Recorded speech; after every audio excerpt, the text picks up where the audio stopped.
पौलुस का विरोध शुद्ध था। आपको पता है उसने राजा से परमिशन लेने के लिए जा रहा था, लिखित में परमिशन लेके इनको सताऊंगा। उसको धुन थी, बाइबल का वचन कहता है वो इस धुन में था। तो मैं आज विरोधियों से कहता हूं आपके पास धुन नहीं है, आपका विरोध भी राजनीति पूर्ण है। लेकिन यदि आप शिद्दत से विरोध करोगे ईश्वर नहीं रुकेगा, ईश्वर प्रकट हो जाएगा। आपका विरोध भी जुनून भरा होना चाहिए। मैं बता रहा हूं आपको, नहीं रुकेगा। पौलुस के लिए खड़ा हो गया, लेकिन जिज्ञासा प्रचंड है, वो उस अधर्म के काम को भी धर्म मान के कर रहा है। ऐसा हो ही नहीं सकता ईश्वर रुक जाए। धन्य है वे जो धर्म के भूखे और प्यासे हैं। शिद्दत है, जद्दोजहद है, जिद है, जुनून है, प्रकट हो जाएगा, सामने आ जाएगा। दोस्तों आप सभी को जय मसीह की। परमेश्वर आप सभी को बहुत आशीष दे। मैं आशा करता हूं कि आप लोग अच्छे होंगे, परमेश्वर में आनंदित होंगे। दोस्तों आज के इस वीडियो में आप लोगों के साथ में परमेश्वर के एक अभिषिक्त दास जो कि पहले प्रभु यीशु मसीह को नहीं जानते थे, वो एक साधु थे। उन्होंने किस प्रकार से प्रभु यीशु मसीह को जाना और साथ ही आज जब वे प्रचार करते हैं तो किस प्रकार से इस बात को बताते हैं कि जो विरोध करने वाले हैं वे तो विरोध करते रहेंगे, लेकिन हम प्रभु यीशु मसीह में बढ़ते जाएंगे। दोस्तों आज का ये वीडियो आप लोगों के विश्वास को बहुत बढ़ा देने वाला है, इसलिए आपसे हम्बल रिक्वेस्ट है कि आप लोग इस वीडियो को पूरा देखिएगा और इस वीडियो को शेयर जरूर कीजिएगा। आइए इस वीडियो को देखते हैं। निचोड़ रहा हूं ना, वो चना बनाता हूं मैं। Practice makes a man perfect. अभ्यास। और आप यहां पर विश्वास का अभ्यास करने के लिए आए हो। हालेलुया। मसीह का पथ आपके विश्वास का अभ्यास करना है। आप शरीर में हो, आपको अभ्यास करना पड़ेगा। आप विश्वास, पूरे प्रभु यीशु के ग्रंथ में विश्वास के अभ्यास का आख्यान किया गया है। आप मृत्युलोक में हो। शरीर, मृत्युलोक का मतलब क्या है मालूम है आपको? What does it mean by मृत्युलोक? मृत्युलोक का मतलब है आप मिट्टी रोज खाते हो, आपकी कभी भूख ही नहीं मिटती। रोज पानी पीते हो, आपकी प्यास ही नहीं बुझती। रोज सोते हो, आप कभी सो ही नहीं पाए हो आज तक। इसीलिए जब पहली बार शिमोन नबी, शिमोन जो था भविष्यवक्ता था, वो पहली बार जब मुलाकात करता, उसको आत्मा का अभिषेक था कि जब तक मुक्तिदाता का दर्शन नहीं कर लेगा उसकी मौत नहीं होगी। हमारे यहां भीष्म पितामह का आख्यान है, उनको इच्छा मृत्यु थी। ये बड़े सिंबॉलिक वर्ड्स हैं। मैं आपसे बोलूं कि आपको 1000 वर्ष की आयु मिले, नरक है। मेरे से पूछो आप, मैं तो नहीं जीना चाहता, मैं तो अपने गुरुजी के पास जाना चाहता हूं जितनी जल्दी हो सके। रोज खा रहे हैं, अगर आप एक बार एक पल के लिए देख लो कि कितना खा गए हो, देख के मर जाओगे आप। अरे तालाब पी चुके हो आप, तालाब गौर से देखोगे आप अपने आप को तो लगेगा ये कुछ भरता ही नहीं है, ये भरता ही नहीं है, इसको कुछ नहीं कर सकते आप। तो शिमोन जब प्रभु यीशु का दर्शन करते हैं तो कहते हैं इदानीम भवतः सुयः किम करो वयम विसृज्यते ओम स्वामिन् सकल्याणाम भवदाक्यानुसारतः मन्नेत्राभ्याम यतो अदर्शी त्राणोपायस्त्वयः कृतः समक्षम सर्वजातीनां तासाम प्रघोर्थनार्थकः त्वजनस्तुया इस्राएल तस्य भास करेव सा। हे प्रभु अब अपने वचन के अनुसार आपके दास को शांति से विदा कर दीजिए, क्योंकि मेरी आंखों ने तेरे उद्धार को देख लिया।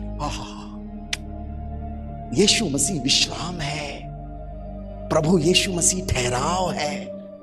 जब उसका आगमन हुआ है वो क्लियरली कहते हैं आमेव पंथः सत्यश्च जीवनश्च, मैं मार्ग हूं, सत्य हूं, जीवन हूं, और बिना मेरे द्वारा उस परम ब्रह्म, उस परम पिता तक कोई नहीं जाता। Hallelujah, hallelujah, hallelujah. मैंने आपको हालेलुया चिल्वाया तो आपको पता है मेरे आश्रम में शहडोल यहाँ से ज़्यादा दूर नहीं है।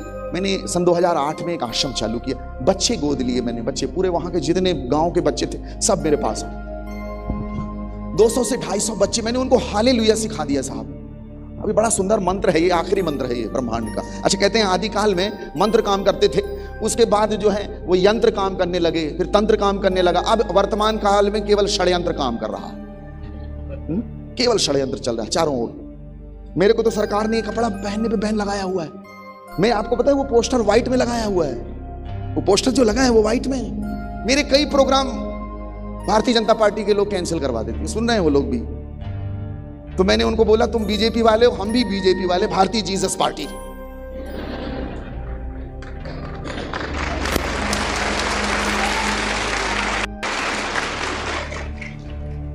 अरे आप बयान नहीं कर पाओगे साहब, यीशु मसीह बड़ा विराट है, उतना विराट जाके क्रूस पर बलिदान हो गया। हम उसके अनुयायी हैं आप, जिसने अपने जीवन को बलिदान कर दिया है, हम उसके पीछे चल रहे, कहां लगे आप? तो हमको उसकी भक्ति के लिए, उसकी सेवा के लिए, उसकी महिमा गाने के लिए ब्रह्मांड की कोई ताकत रोक नहीं सकती है। हालेलुया। मैंने अपने बच्चों को सिखा दिया, बच्चों को मैंने सिखाया हालेलुया। वो बच्चों को आप कोई भी चीज दे दो साहब, बच्चों को आप चॉकलेट का रैपर दे दीजिए, उसको फेंकते नहीं है, आप फेंक दोगे, बच्चे उसकी सीटी बनाते, क्यों सीटी बना लेते। बच्चों को मैंने हालेलुया सिखाया, hallelujah hallelujah hallelujah hallelujah hallelujah. हमारे यहाँ एक लल्लन सेठ की पत्नी 6 महीने से बीमार, सर दर्द ठीक नहीं हो रहा उसका, यहां जा रही वहां जा रही, इंजेक्शन ठीक नहीं हो। किसी ने बोला वहां जाओ, वहां प्रार्थना होती। आई, बच्चे सारे हॉल में बैठे चिल्ला रहे hallelujah hallelujah hallelujah hallelujah hallelujah hallelujah. अब वो जोर जोर से चिल्लाए तो कुछ का कुछ सुनाई दे। अब बच्चे वो आई, वहां गई तो तुरंत सर दर्द ठीक। उसको लगे ये हो गया, कैसे ठीक हो गया, ये कैसे ठीक, तुरंत ठीक चली गई। दूसरे दिन फिर आई, बच्चे एक भी नहीं, पूरा प्रार्थना भवन खाली। जैसे आई घुटने टेक के चिल्ला रही ले लिया ले लिया ले लिया ले लिया।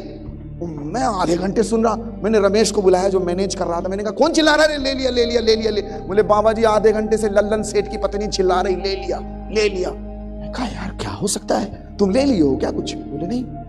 हम गए, देखे घुटना टेक के, पूरा कमरा खाली, प्रार्थना भवन में दोनों हाथ उठा के ले लिया।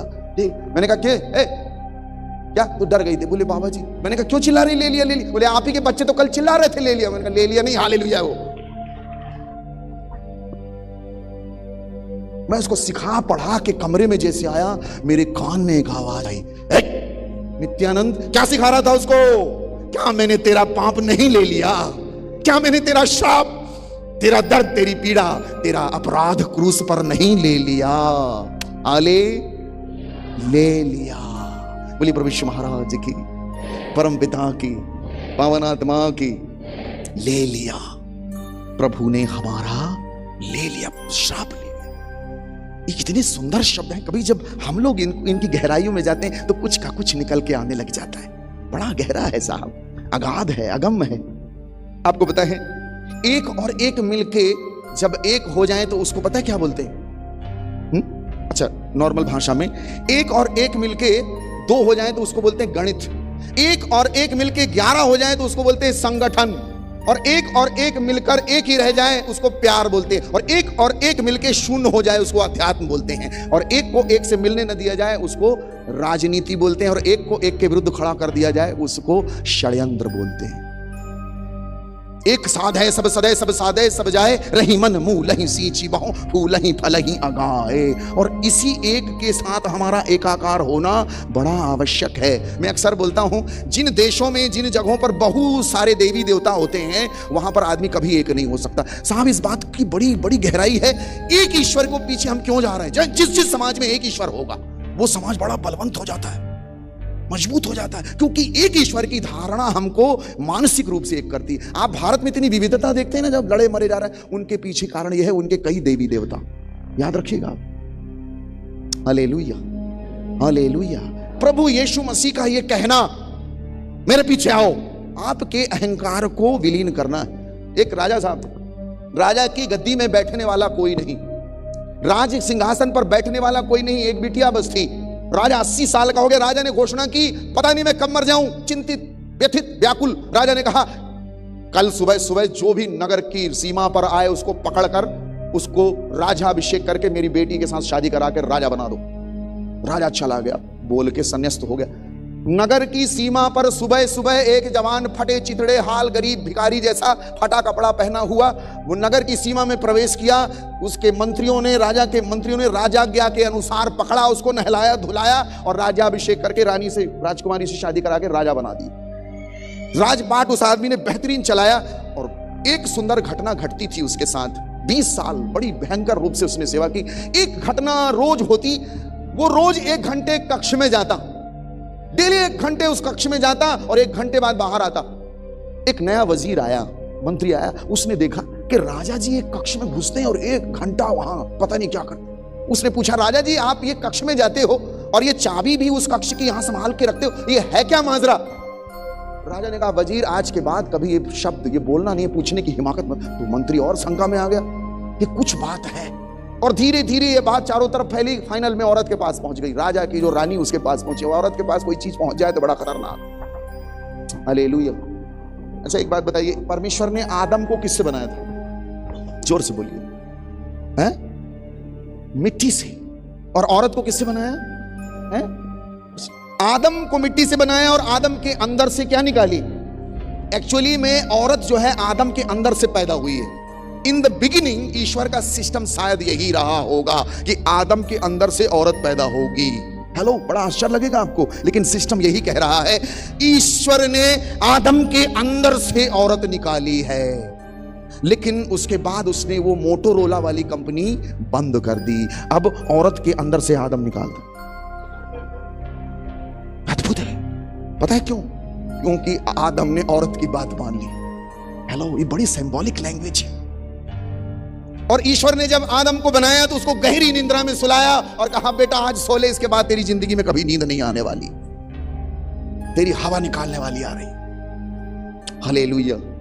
ये थोड़े मजाक के विषय हैं लेकिन बड़े प्यारे हैं। हालेलुया। बोले प्रभु यीशु महाराज की। परम पिता की। रानी को पता चल गया, रानी के पास खबर चली गई। रानी अब हल्ला मचाए, क्या है बताओ उसके अंदर? 1 घंटे घुसे रहते हो, क्या चीज है उसके अंदर? कौन सी चीज है उसके अंदर, मुझे बताओ। अब रानी साहिबा को जब पता चला, राजा ने सारे मंत्री संतरी जितने सबको बुलाए, बोले सब लोग जिद कर रहे हो, चलो।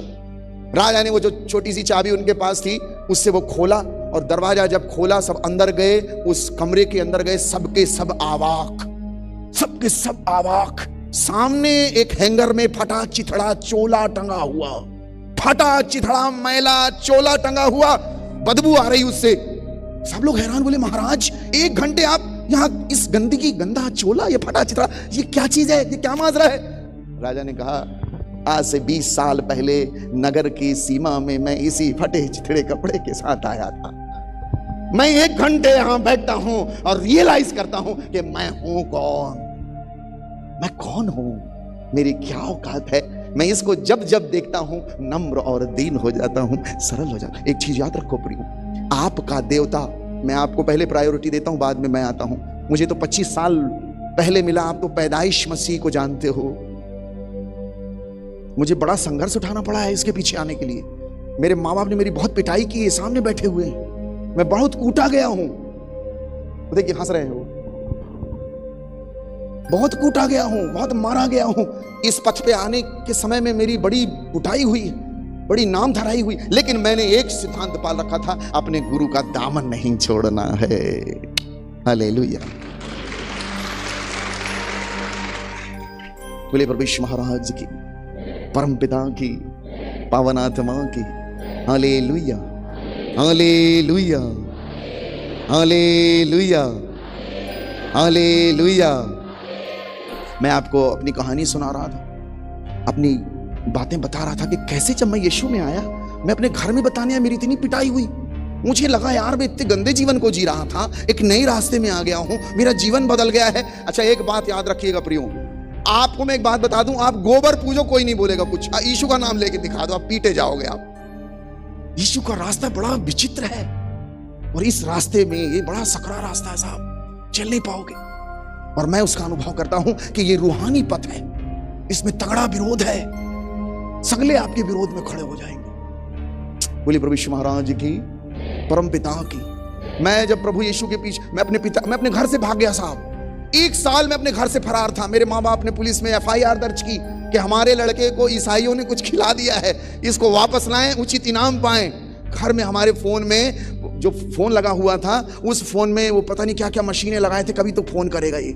और मैं साहब 1 साल चेन्नई में था, और चेन्नई से मैं जहां नैनीताल आया, पुलिस पकड़ ली मेरे को और पकड़ के घर लाए ये लोग। मेरे को घर लाने के बाद बंद कर दिए और स्टेशनों में भी इत्तला कर दी कि ये पकड़ा जाए तो इसको घर वापस लाए। और साहब मेरे को वापस लाए अंदर बंद, अंदर बंद। और 3 दिन बाद दरवाजा खोले, खाना भी दे रहे थे, सब कर रहे थे। 3 दिन बाद माताजी दरवाजा खोला गया और मेरे पूरे परिवार के लोग सामने बैठे, और मेरी दीदी के ससुर, पिताजी, सारे नात रिश्तेदार बैठे। बोले यीशु मसीह को क्यों पकड़ रखे, छोड़ो। मैंने कहा मैं कहां पकड़ रखा हूं, वही पकड़ा रखा है, उसको छुड़ा। अब काहे को तुम मेरे आधा 1 घंटा बहुत डिबेट चली, छोड़ो ये सब, छोड़ो ये सब नौटंकी। मैंने कहा नौटंकी नहीं है, ये रियलिटी है। अब काहे को माँ बाप माने, कोई ना माने तो साहब मेरे जीजा जी और भैया खड़े हुए, मेरे भाई साहब ने पकड़ा मेरा को, गोली मार देंगे तेरे को, मार डालेंगे तेरे को। मेरे जीजा जी बोल मारो इसको। और साहब मैं उठ के भागा वहां से। मैंने कहा भैया लोगों को लगे सही में ना मारे। अपन उठ के अपने कमरे में चले गए। मैंने अपना कमरा बंद कर लिया। साहब रात के, माता जी बैठी पिताजी बैठे, रात के 2 बजे हल्ला मचा, जोर जोर से हल्ला मचा, पूरा घर हिल गया। और जिस कमरे में मेरे बड़े भाई साहब पूरे नात रिश्तेदार उस घर में रुके हुए थे, काफी बड़ा घर है हमारा शहडोल में, उस कमरे में जहां मेरे मामा जीजा जी और बड़े भाई साहब सो रहे थे, वहां से जोर से आवाज आई। हम सब भागे। मैं भी अपना दरवाजा ऐसे इसी किया, मेरा दरवाजा खुल गया। हम भागे तो क्या देखते हैं, मेरे जीजा जी और भैया एक दूसरे का गला पकड़ के दबा रहे हैं और चिल्ला रहे हैं, हो। मेरे मामा अलग कर रहे हैं। मुझे अच्छे से याद है मेरे मामा बोल रहे थे, गांजा पियो हो के दारू पियो, रात के 2 बजे चिल्ला काहे रहे। पिताजी पहुंचे, अलग किए जैसे तैसे। जब वो अलग हुए साहब, हमारा पूरा घर वहां इकट्ठा और कप रहे हैं लोग। और आपको मैं बता दूं, मेरे माँ ने कहा क्या कर रहे हो पिताजी, और बड़े ध्यान से मुझे देखा तो मेरी माँ बोलती तू बाहर कैसे आ गया, दरवाजा बाहर। मुझे नहीं, तो मेरी माँ ने कहा बेटा ये सब जादू टोना मत कर, तेरे अगर देवता नाराज हो गए तो हम नारियल चढ़ा देंगे। और उस दिन की तिथि है और आज की तिथि है साहब, मुझे आज तक इन्होंने नहीं रोका। मेरे पिता ने एक बात कही, मेरे माता पिता ने, देखिए मैं अगर कोई बात ऐसे कह रहा हूं तो प्रमाणिक रूप से मेरे माता पिता बैठे हुए हैं। और ये घटना हमारे घर में घटी और उस रात कोई नहीं सोया, सारे कांप रहे बैठे। और सारे रिश्तेदार बोल रहे हमने नहीं बोला आपके यीशु मसीह को पूछो। और मेरे मामा मुझे किनारे ले जाके बोलते हैं बेटा ये सब चीख चिल्लाहट मचने से पहले मैंने एक आदमी को देखा जो सफेद कपड़ा पहने हुए था, क्या यही यीशु मसीह है? हालेलुया। मेरे मामा वो जीवित नहीं है, लेकिन मैं एक बात कहना चाहता हूं, आप और हम जो ये ग्रंथ को लेके बात कर रहे हैं, ये किसी मनुष्य की उपज नहीं है, किसी इंसान ने लिख के भाग नहीं गया इसको, ये साक्षात ईश्वर ने उतारा है इस ब्रह्मांड में। हालेलुया। अन्यथा मैं खड़े होकर ये साक्षी नहीं देता, ईश्वर ने उतारा है इसको। मैं ये जो विरोध करते हैं ना साहब, मैं मंच के माध्यम से मैं हमेशा बोलता हूं, मुझे डर नहीं पड़ा किसी का। ये जो विरोध करते हैं मैं इनसे कहता हूं आपके विरोध में कमी है, विरोध करिए भयंकर रूप से। और जब आपका विरोध भी शुद्ध होगा, आपका विरोध भी शुद्ध होगा, ईश्वर रुकने वाला नहीं है, ईश्वर प्रकट हो जाएगा। पौलुस का विरोध शुद्ध था। आपको पता है उसने राजा से परमिशन लेने के लिए जा रहा था, लिखित में परमिशन लेके इनको सताऊंगा। उसको धुन थी, बाइबल का वचन कहता है वो इस धुन में था। तो मैं आज विरोधियों से कहता हूं आपके पास धुन नहीं है, आपका विरोध भी राजनीति पूर्ण है। लेकिन यदि आप शिद्दत से विरोध करोगे, ईश्वर नहीं रुकेगा, ईश्वर प्रकट हो जाएगा। आपका विरोध भी जुनून भरा होना चाहिए। मैं बता रहा हूं आपको, नहीं रुकेगा। पौलुस के लिए खड़ा हो गया, लेकिन जिज्ञासा प्रचंड है, वो उस अधर्म के काम को भी धर्म मान के कर रहा है। ऐसा हो ही नहीं सकता ईश्वर रुक जाए। धन्य है वे जो धर्म के भूखे और प्यासे हैं, शिद्दत है, जद्दोजहद है, जिद है, जुनून है, प्रकट हो जाएगा, सामने आ जाएगा। Hallelujah, hallelujah. लेकिन उतनी प्रत्यंचा खींचने वाला चाहिए, उतना जुनून चाहिए, उतनी जिज्ञासा चाहिए। हालेलुया। बोले प्रभु यीशु महाराज की, परम पिता की, पावन आत्मा की। Hallelujah, hallelujah, hallelujah.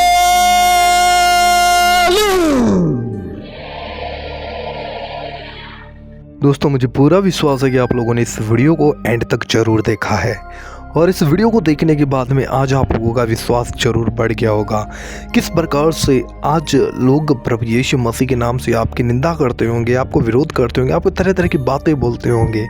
लेकिन उन्हें विरोध करने दो, क्योंकि बाइबल कहती है कि इस संसार के ईश्वर ने मनुष्य की बुद्धि को अंधा किया है ताकि परमेश्वर का तेजो में सुसमाचार उनके ऊपर ना चमके। और कहीं ना कहीं लोग आज अंधकार में, हमें उनके विरोध से नहीं डरना है, हमें उनके लिए प्रार्थनाएं करना है, क्योंकि हमारी प्रार्थनाएं किसी के जीवन को बदल सकती है। कोई प्रभु यीशु मसीह को जान सकता है, इसलिए प्रभु यीशु मसीह ने हमें संसार में इसलिए ठहराया ताकि हम लोगों के लिए प्रार्थना करें, हम मसीह को अपने जीवन से प्रकट करें। क्या आप उनके लिए प्रार्थना करने के लिए तैयार हो? क्या आप उनके लिए प्रार्थनाएं करते हो? आप हमें इस वीडियो की कमेंट बॉक्स में ज़रूर बताइएगा। दोस्तों मैं चाहता हूं कि हम उनके लिए मिलकर प्रार्थनाएं करें। आप लोग ज़रूर ये वीडियो उन लोगों तक ज़रूर पहुंचाना ताकि वे लोग मसीह के प्रेम को समझ के वे जान सकें, क्योंकि प्रभु यीशु मसीह हर एक से प्यार करता है। वो चाहता है कि कोई नाश ना हो परंतु हर कोई बचाया जाए। हमें परमेश्वर के लिए उन लोगों के लिए परमेश्वर से प्रार्थना करना चाहिए। हमारे इस चैनल को दोस्तों ज़रूर सब्सक्राइब कीजिएगा ऐसी और वीडियोज़ देखने के लिए। ज़रूर हम मिलेंगे किसी और वीडियो में। परमेश्वर आप सभी को बहुत आशीष दे। जय मसीह।